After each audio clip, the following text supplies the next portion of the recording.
Tout le monde rêve de devenir riche, mais très peu se préparent à ce qui se passe après. Quand le premier gros chèque arrive, beaucoup se disent « ça y est, j'ai réussi ». En réalité, c'est là que l'épreuve commence. L'argent a une particularité dangereuse. Il peut te faire oublier exactement ce qui t'a permis de l'obtenir. Les nuits tardives, la concentration, la rigueur, la faim de progresser, tout cela peut être troqué contre le confort. Et sans que tu t'en rendes compte, ce que tu as construit commence à s'effriter. Les plus lucides savent une chose essentielle. Le véritable objectif n'est pas de devenir riche, mais de rester lucide une fois que l'argent est là. Car durer dans l'abondance est avant tout un combat mental, pas un calcul financier. Je me souviens d'un moment clé de mes débuts. Un contrat avait enfin abouti. J'étais fier, excité, prêt à l'annoncer à tout le monde. Mon mentor m'a arrêté net et m'a dit « Ne célèbre pas dans le bruit, sécurise d'abord. L'argent aime le calme, pas les applaudissements. » Cette phrase m'a marqué à vie. À chaque fois que tu proclames ta réussite, tu invites la jalousie, la pression et la distraction. Tu finis par dépenser ton énergie à justifier ton avancée au lieu de la protéger. Et sans t'en rendre compte, tu gaspilles ta ressource la plus précieuse, ton attention. Non pas à t'améliorer, mais à répondre aux opinions. Regarde le chêne. Il ne crie pas pendant qu'il pousse. Il grandit en silence, saison après saison, jusqu'au jour où sa présence devient impossible à ignorer. La richesse fonctionne exactement de la même manière. La constance silencieuse construit ce que le bruit détruit. Ceux qui manquent crient parce qu'ils cherchent une validation. Ceux qui possèdent murmurent parce qu'ils cherchent la préservation. La sagesse n'a jamais été bavarde.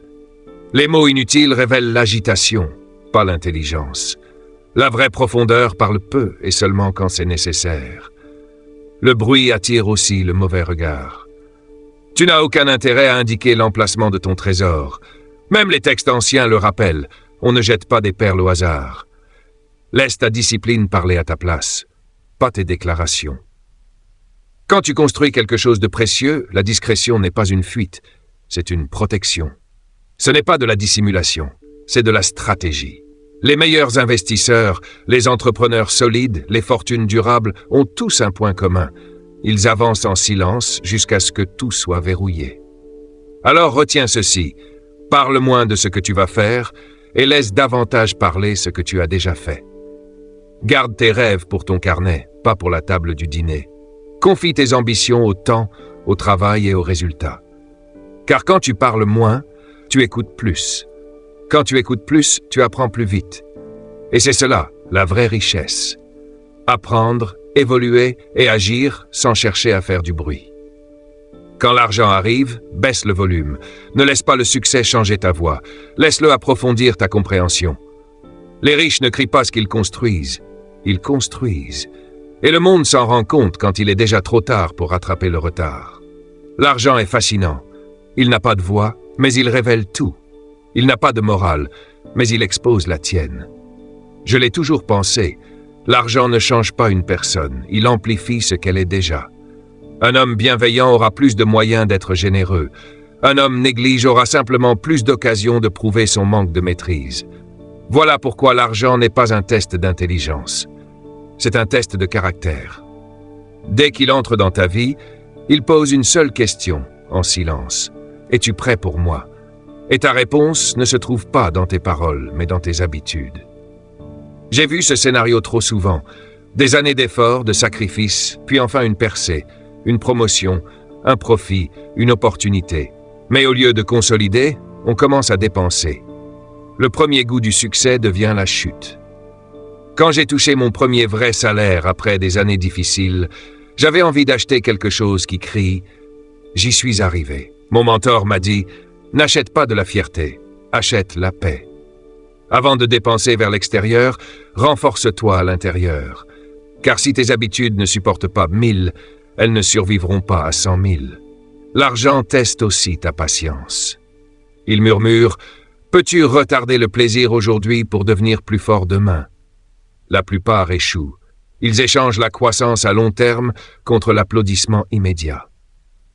Ils veulent prouver au lieu de durer. Les sages, eux, s'arrêtent. Ils regardent chaque dépense et demandent « Est-ce que cela me renforce ou m'affaiblit ?» Cette seule question peut épargner des années de regrets. Un jour, un homme m'a dit « Chaque achat inutile vole quelque chose à mon futur ». C'est exactement ce que fait l'argent sans discipline. Il sacrifie demain pour nourrir l'ego d'aujourd'hui. Et puis il y a l'intégrité. Combien de fortunes se sont effondrées parce que le caractère n'était pas à la hauteur de la prospérité? Un homme malhonnête avec de l'argent, c'est un enfant avec du feu. Tout brûle autour de lui. Avant de demander plus, consolide ta base. Travaille davantage sur ton intégrité que sur ton revenu. L'un crée la richesse, l'autre la protège. Un philosophe disait que l'argent n'a jamais rendu personne véritablement riche. La richesse n'est pas ce que tu possèdes, mais ce que tu deviens en chemin. Chaque billet qui entre tes mains te met à l'épreuve. Vas-tu me gaspiller ou me faire grandir, me consacrer à l'apparence ou à la vision? Tu peux tromper les gens avec une image, mais tu ne peux pas tromper l'argent. Il sait où il est en sécurité et où il est destiné à disparaître. Alors avant de chercher plus, deviens quelqu'un qui mérite plus. Ne demande pas seulement comment gagner plus. Demande-toi comment devenir plus discipliné, plus patient, plus droit. Car l'argent suit le caractère et il fuit la cupidité. Souviens-toi de ceci, la richesse n'appartient pas aux plus intelligents, elle appartient aux plus sages. La discipline est le pont entre les objectifs et les résultats. Mais avec l'argent, elle est bien plus que ça. C'est le système de sécurité de la richesse. Sans discipline, peu importe ce que tu gagnes, tout te glissera entre les doigts comme du sable. Ce n'est pas la tempête qui coule le navire, ce sont les petites fuites ignorées. En finance aussi, le problème n'est pas toujours le revenu. La plupart du temps, c'est l'impulsion. Je me souviens d'un jeune homme venu me voir, frustré. Il gagnait plus que jamais. Et pourtant, chaque mois, il finissait à zéro. Pas par manque d'opportunité, mais par manque de maîtrise. Et c'est là que tout se joue. Il m'a regardé et m'a dit « Je ne sais même pas où passe mon argent ». Je lui ai répondu calmement « L'argent a des jambes. Et quand tu ne l'attaches pas avec la discipline, il sort tout seul par la porte. L'argent aime la structure. Il respecte les systèmes. Il prospère dans l'ordre, mais se rebelle sous l'émotion. Contrairement à ce que beaucoup croient, celui qui gagne avec l'argent n'est pas celui qui travaille le plus dur. C'est celui qui gère le plus intelligemment. La discipline commence dans l'esprit bien avant d'apparaître sur un relevé bancaire. C'est savoir te dire non quand tout autour de toi t'encourage à dire oui. C'est cette force silencieuse qui t'empêche d'échanger la paix durable contre un plaisir immédiat. On a dit un jour qu'une petite fuite peut faire couler un grand navire. Et c'est une vérité brutale. Ce ne sont pas toujours les grosses dépenses qui détruisent une fortune. Ce sont les habitudes quotidiennes ignorées, les repas pris sans réfléchir, les abonnements oubliés, les achats émotionnels faits pour se sentir mieux pendant 5 minutes. Ce sont les voleurs silencieux de la richesse. La discipline ne se contente pas de boucher les fuites, elle te rend maître de la situation, et la maîtrise crée le calme. Quand tu es discipliné, les imprévus ne te terrifient pas, les factures ne t'angoissent pas, l'avenir ne t'intimide pas. Tes décisions ne sont plus dirigées par l'humeur du moment. Cette sérénité-là, ce calme intérieur, voilà à quoi ressemble la vraie richesse. Ce n'est pas le solde de ton compte qui compte, c'est l'équilibre de tes habitudes. Je le dis souvent, ne cherche pas à devenir riche rapidement. Cherche à devenir discipliné tôt. L'argent rapide disparaît aussi vite qu'il arrive, mais l'argent discipliné grandit en silence pendant des décennies. Les riches ne sont pas chanceux. Ils sont structurés, ils automatisent l'essentiel, ils se paient en premier, ils suivent chaque euro, ils planifient leurs revenus, ils laissent des systèmes les protéger de leurs propres tentations. Ils ne comptent pas sur la motivation, ils comptent sur la gestion. Si tu dois te sentir bien pour bien agir, tu ne construiras jamais rien de solide. Alors crée des routines autour de ton argent. Révise, analyse, ajuste. Remplace la dépense émotionnelle par l'investissement intentionnel. Chaque fois que tu retardes un achat pour faire grandir un investissement, tu ne te prives pas. Tu sécurises ton futur. Souviens-toi, la discipline n'est pas une punition, c'est une protection. C'est le gardien silencieux de la richesse, la barrière invisible qui empêche la fortune de s'échapper. Ceux qui la maîtrisent n'ont plus jamais besoin de courir après l'argent. Leurs habitudes ont déjà construit un endroit où il peut rester. La première règle de la prospérité, c'est le silence. Quand l'argent arrive, l'ego veut souvent faire une entrée spectaculaire. Et c'est là que tout se joue. Au moment précis où le succès frappe à ta porte, l'orgueil attend derrière. Si tu ouvres trop grand, il entre, s'assoit à ta table et commence à décider à ta place. Les sages comprennent que la richesse et le bruit ne vivent presque jamais sous le même toit. Quand j'ai commencé à connaître le succès, j'ai commis la même erreur que beaucoup. J'ai voulu le montrer. J'ai voulu que ça se voie. J'ai acheté ce dont je n'avais pas besoin. J'ai parlé quand j'aurais dû écouter. Et j'ai appris rapidement que montrer sa réussite invite toujours deux invités indésirables, la jalousie et les attentes. Mon mentor m'a dit un jour, « Quand l'argent arrive, ne l'annonce pas. Protège-le. La richesse discrète se multiplie, la richesse bruyante s'évapore. » Ces mots m'ont coûté quelques erreurs au début, mais ils m'ont rapporté une sagesse durable. Quand tu diffuses ta progression financière, tu donnes ton énergie à l'image au lieu de l'amélioration. Tu vis pour l'approbation au lieu de l'avancement. Tu commences à jouer un rôle au lieu de progresser réellement. Il n'y a aucune intelligence à exposer ta récolte avant qu'elle soit à l'abri. Les personnes vraiment solides parlent avec leurs résultats, pas avec du bruit. Il ne s'agit pas de te cacher ou de diminuer ta lumière, mais de comprendre que tout le monde ne mérite pas d'avoir accès à ta croissance. Certains viennent célébrer avec toi, d'autres viennent se servir. Protéger ta réussite n'est pas de l'égoïsme, c'est de la responsabilité. On ne plante pas ses meilleures graines à la surface pour que tout le monde marche dessus. On les enterre profondément là où elles peuvent pousser sans être dérangées. Les sages partagent des principes, pas des chiffres. Ils parlent de réflexion, pas d'achat. Ils enseignent comment penser, pas quoi posséder. Parce que si tu donnes à quelqu'un une formule, il peut la gaspiller. Mais si tu lui donnes une philosophie, il construira la sienne. Les personnes les plus accomplies que j'ai rencontrées n'avaient pas besoin des applaudissements du monde pour valider leurs efforts. Elles savaient qui elles étaient, et cela leur suffisait. Alors, à mesure que ta richesse grandit, laisse ton silence grandir aussi. Ne laisse pas l'ego dépenser ce que la discipline a bâti. Sois reconnu pour ta sagesse, pas pour ton portefeuille.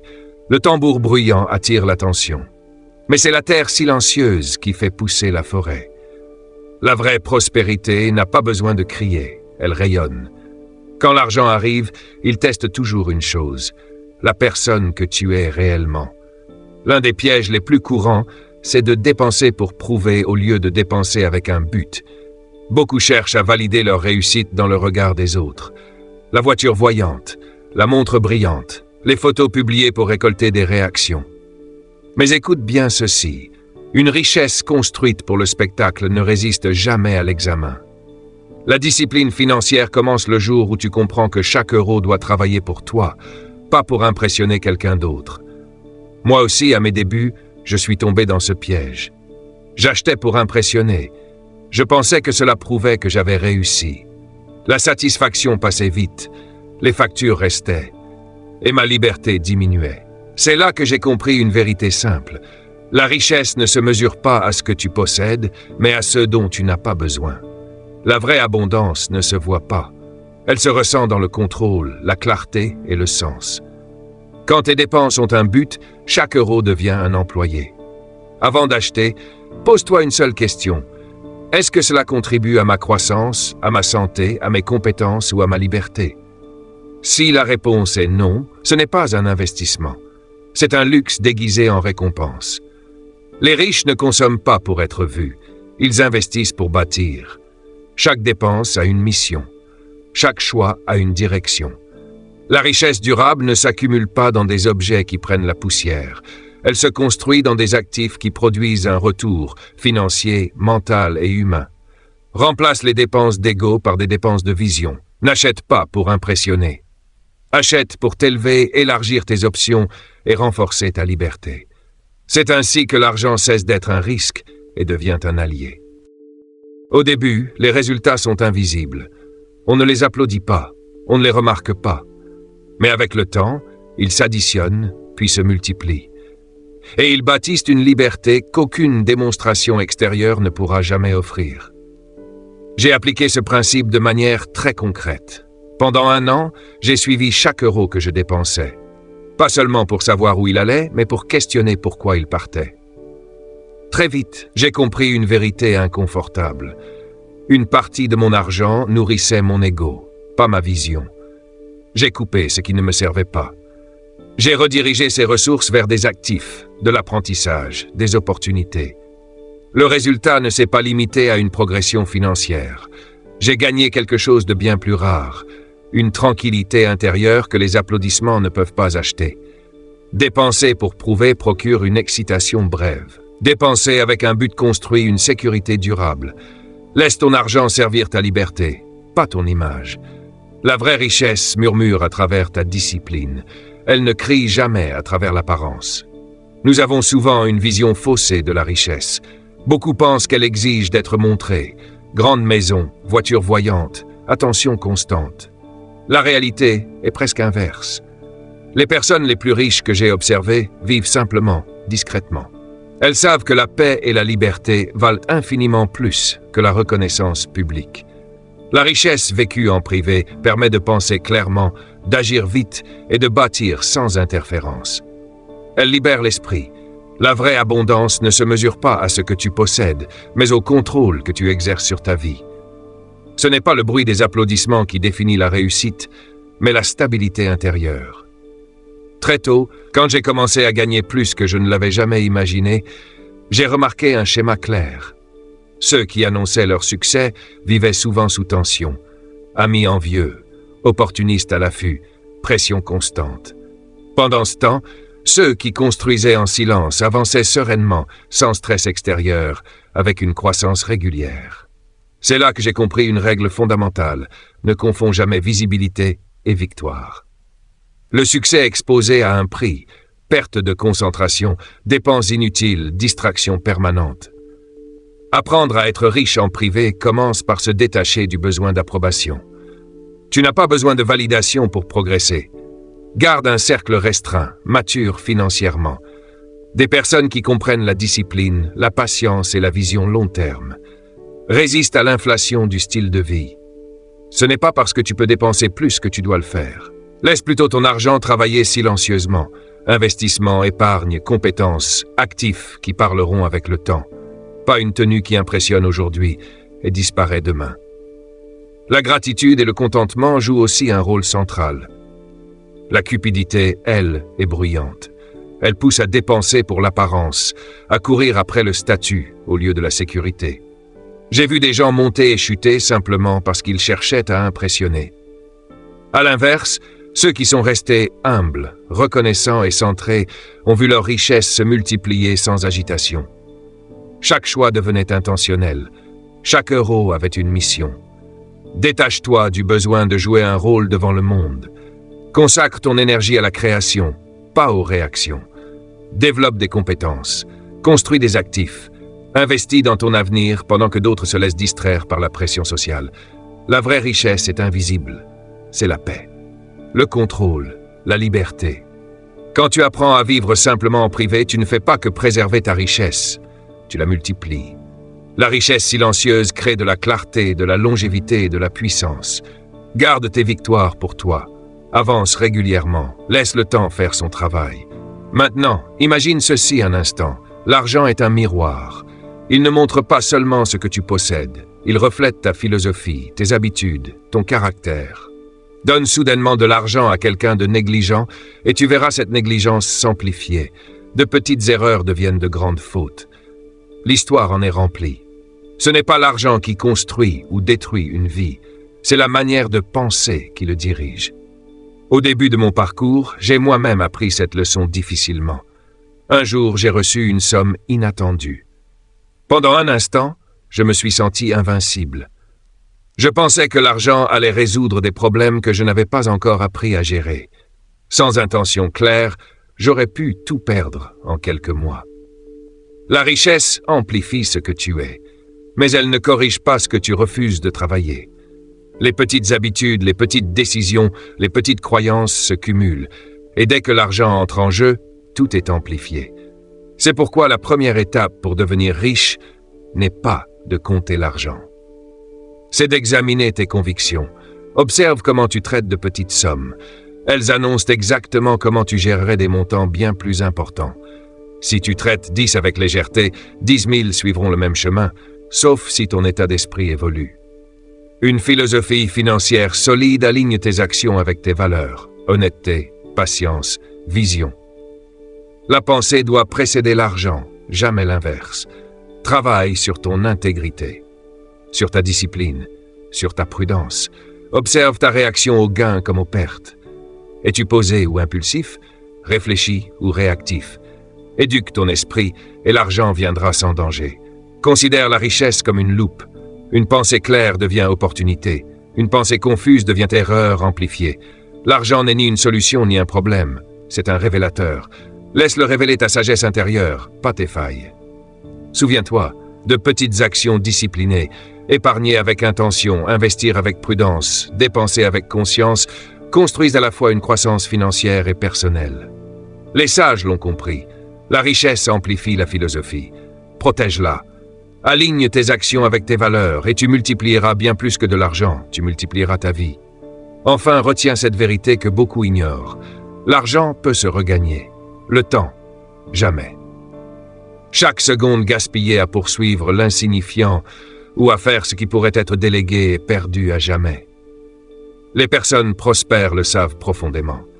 Elles utilisent l'argent pour acheter du temps. Elles investissent dans des outils, des systèmes, des personnes compétentes afin que leurs heures produisent bien plus qu'un simple salaire. J'ai compris cela lorsque j'ai cessé d'échanger uniquement du temps contre de l'argent. Quand j'ai automatisé, délégué, structuré, tout a changé. Les heures récupérées sont devenues mon actif le plus précieux. Elles m'ont permis d'apprendre, de créer, d'investir, de penser à long terme. L'effet de levier est la clé. L'argent dépensé intelligemment pour l'efficacité n'est presque jamais perdu. Il revient, souvent multiplié. Automatisation, assistance, mentorat, ces investissements économisent des centaines d'heures sur une vie. Et ces heures ne dorment pas. Elles composent. Utilise-les pour développer tes compétences, élargir ton réseau, comprendre les marchés, créer de la valeur. C'est ainsi que certains achètent leur liberté, pendant que d'autres restent enfermés dans le travail perpétuel. Surveille ton temps autant que ton argent.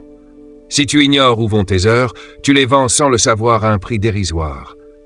Alloue-les avec intention. Chaque heure économisée et investie avec sagesse est une graine de croissance durable. Commence cette semaine. Observe où va ton temps. Décide quelles heures construiront ta valeur et lesquelles doivent être optimisées, déléguées ou éliminées. C'est là que commence la vraie liberté. Les véritables personnes libres ne parlent jamais de leurs leviers. Elles les construisent en silence. Elles savent une chose essentielle. Le temps vaut infiniment plus que l'argent. Alors elles mettent en place des systèmes, délèguent intelligemment, automatisent ce qui peut l'être. Pas par confort, mais par vision. Parce que la liberté ne se réclame pas, elle se fabrique. Quand ton temps commence à travailler pour toi, tu sors du mode survie. Tu n'éteins plus des incendies, tu bâtis.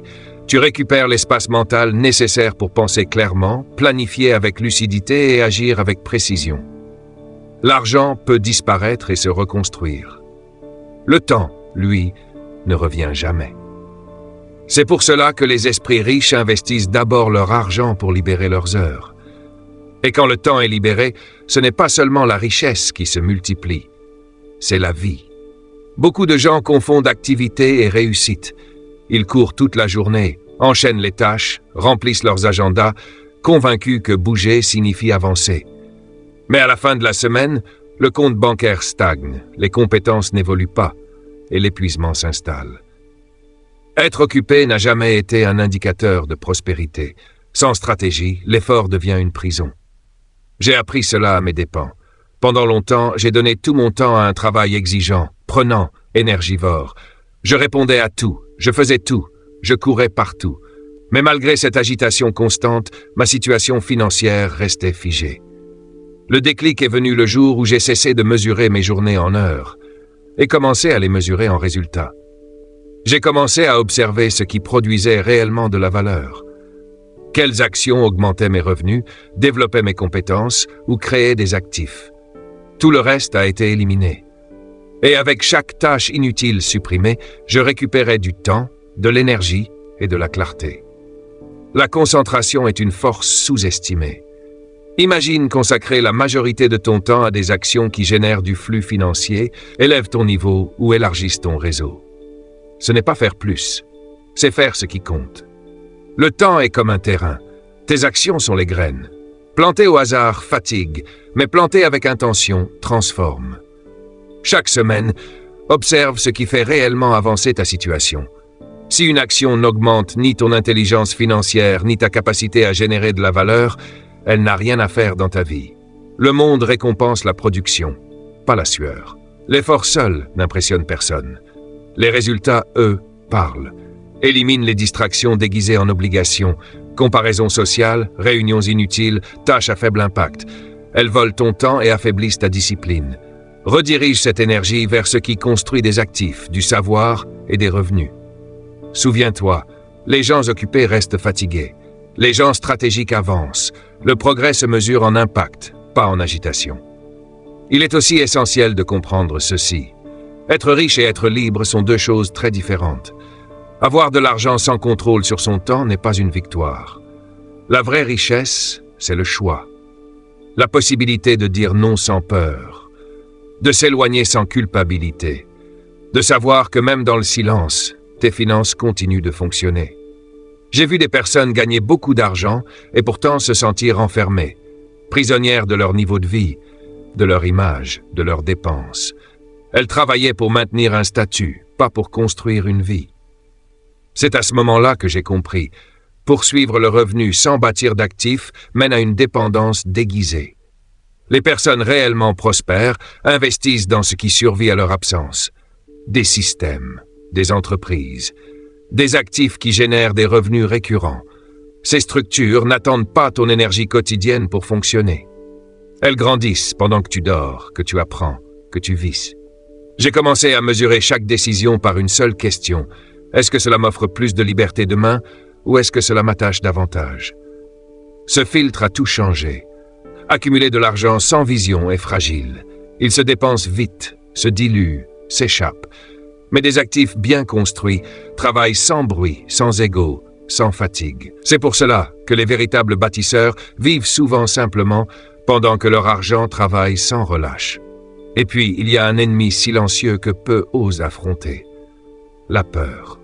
La peur pousse à vendre trop tôt, à dépenser par stress, à agir dans la précipitation. J'ai vu des opportunités détruites non par manque de talent, mais par manque de sang-froid. La richesse durable repose plus sur l'état d'esprit que sur les chiffres. La clarté protège mieux que l'inquiétude. Un plan écrit, réfléchi, aligné avec tes objectifs te sert d'encre quand tout vacille. Quand l'émotion monte, ce n'est pas l'opinion de la foule qu'il faut écouter, mais ta stratégie. Les esprits disciplinés ne paniquent pas face aux fluctuations. Ils comprennent que le mouvement n'est pas le danger. Ils avancent avec patience, constance et discernement. Ne poursuis pas les applaudissements. Cherche l'autonomie. Ne confonds jamais indulgence et indépendance. Le bruit attire l'attention. Le silence construit la liberté. Ton temps est ta monnaie la plus précieuse. Dépense-le avec intention. Investis-le avec patience.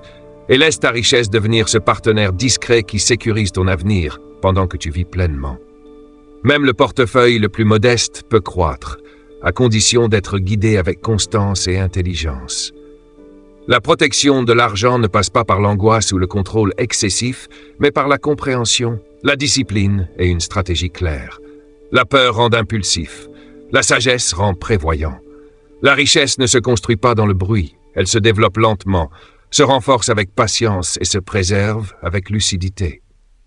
Lorsque tu agis avec clarté plutôt qu'avec émotion, ton argent ne fait pas que rester en place.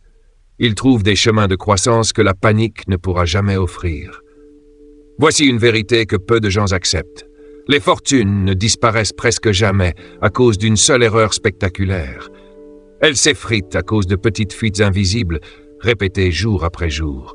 Des dépenses banales, des achats impulsifs, des abonnements oubliés. Pris isolément, ils semblent insignifiants. Ensemble, ils creusent lentement mais sûrement ton avenir financier. Je me souviens de mes débuts, quand chaque unité comptait. Je suivais mes dépenses avec rigueur, non par obsession, mais par conscience. Je voulais comprendre comment l'argent circulait dans ma vie. Et ce que j'ai découvert m'a marqué. Des sorties minimes, accumulées sur un mois, représentaient le capital nécessaire pour investir dans un véritable actif. À partir de là, tout a changé. J'ai automatisé l'essentiel, supprimé ce qui n'apportait aucune valeur, et chaque somme économisée a été redirigée vers des investissements capables de travailler plus dur que moi. La méthode est simple, mais puissante. Analyse régulièrement tes sorties d'argent.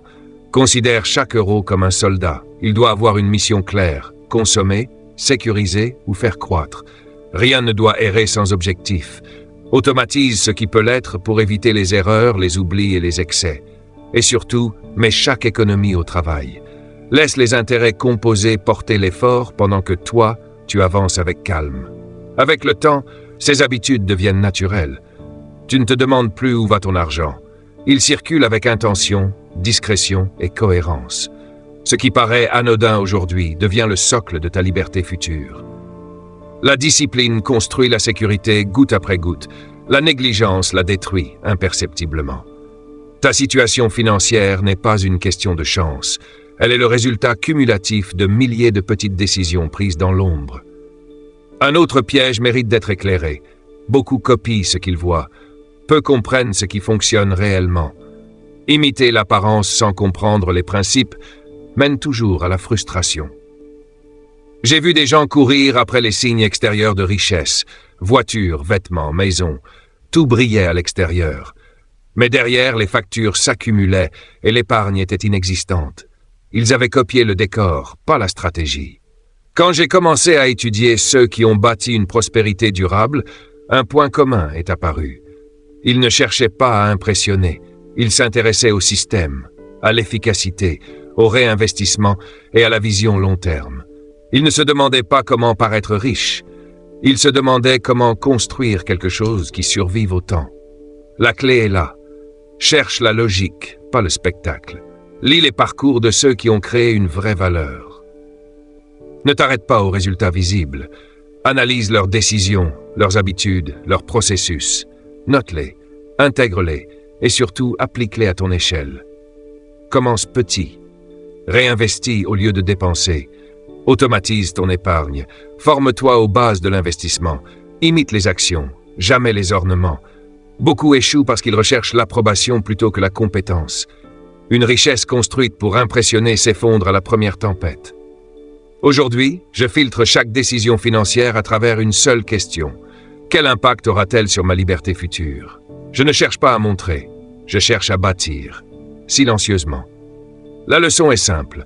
Modélise les stratégies, pas les styles. Étudie les causes, pas les effets.